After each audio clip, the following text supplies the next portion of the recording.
অলৌকিক ঘটনার সাক্ষী থাকলো বোলপুর। আর সেই অলৌকিক ঘটনাকে ঘিরেই শুরু হয়েছে পূজার্চনা।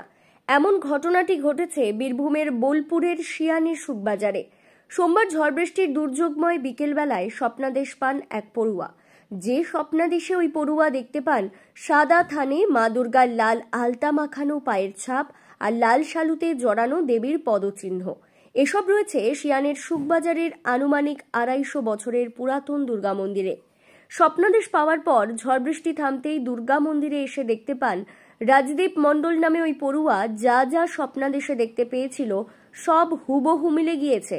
আর এরপরই এমন ঘটনার খবর ছড়িয়ে পড়তেই ঢাকঢোল সহকারে দেবীর আগমন উদযাপন শুরু করেন গ্রামবাসীরা। স্বপ্নাদেশ দিয়েছিল আমার ভাইকে, সেই সূত্রে মা এসে এখানে পদার্পণ করেছে, পায়ের চিহ্ন পাওয়া গেছে। তা মায়ে যখন প্রবেশ করেছে, আমরা যেহেতু সনাতন ধর্মের বিশ্বাসী সেহেতু আমরা পূজা অর্চনা করে থাকি। আর এই ঠাকুরটা আমাদের ২৫০ বছরের পুরনো, ওই জন্য আজকে তার আবির্ভাব আবার পুনরায় ঘটানো হলো, যাতে গোটা গ্রামের লোক মঙ্গলময় অবস্থায় থাকে, সেই জন্য পূজা অর্চনা করা আমাদের প্রধান কাজ। যখন ঝড় জল হচ্ছিল, প্রচন্ড বৃষ্টি হচ্ছিল এবং ঝড়ও হচ্ছিল, স্বপ্নাদেশের ফলে মা যখন পদার্পণ করে, আমাদের চোখের সামনেই পদার্পণটা করে, তখন দেখছি একটা অলৌকিক ঘটনা। একটা লাল শালুর মধ্যে দিয়ে আর একটা কাপড়ের উপর মায়ের পদচিহ্ন দেখা যায়। মায়ের পদচিহ্ন যেহেতু দেখা যায়, গোটা গ্রামের মানুষ এক জায়গায় হয়ে যায়। তার ফলে ঢাক ঢোল থেকে শুরু করে সমস্ত কিছু আয়োজন করা হয় এবং আজকে তার পুজোর আয়োজন করে মায়ের আবির্ভাব ঘটানো হচ্ছে।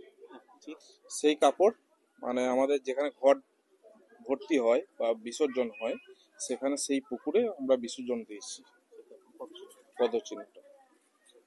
কেন দিলেন রাখা যায় না? এটা হয়তো যাকে স্বপ্নাদেশ দিয়েছি, আমার ভাইকে, তার নাম হচ্ছে রাজদীপ মণ্ডল, তাকে স্বপ্নাদেশ দিয়েছে। দেখা যাচ্ছে যে সেই পদচিহ্নটা হয়তো রাখলে কোনো কিছু অসুবিধাও হতে পারে, মায়ের কোনো প্রবলেমও হতে পারে, সেই জন্য দেখছি যে না, পদচিহ্নটা একদম পুকুরে দেওয়াটাই বেটার। সেই জন্য পদচিহ্নটা কাপড় সমেত একদম বিসর্জন দেওয়া হয়েছে। রাজদীপ মণ্ডলের দাদা ওই গ্রামের বাসিন্দা অনুপ মণ্ডল জানিয়েছেন, পদচিহ্ন থাকা সাদা থানটি সেই পুকুরে বিসর্জন দিয়ে দেন, যে পুকুর থেকে মায়ের ঘট ভর্তি করা হয় এবং বিসর্জন করা হয়। তবে লাল শালু জড়ানো পদচিহ্ন প্রতিষ্ঠা করে চলে পূজার্চনা।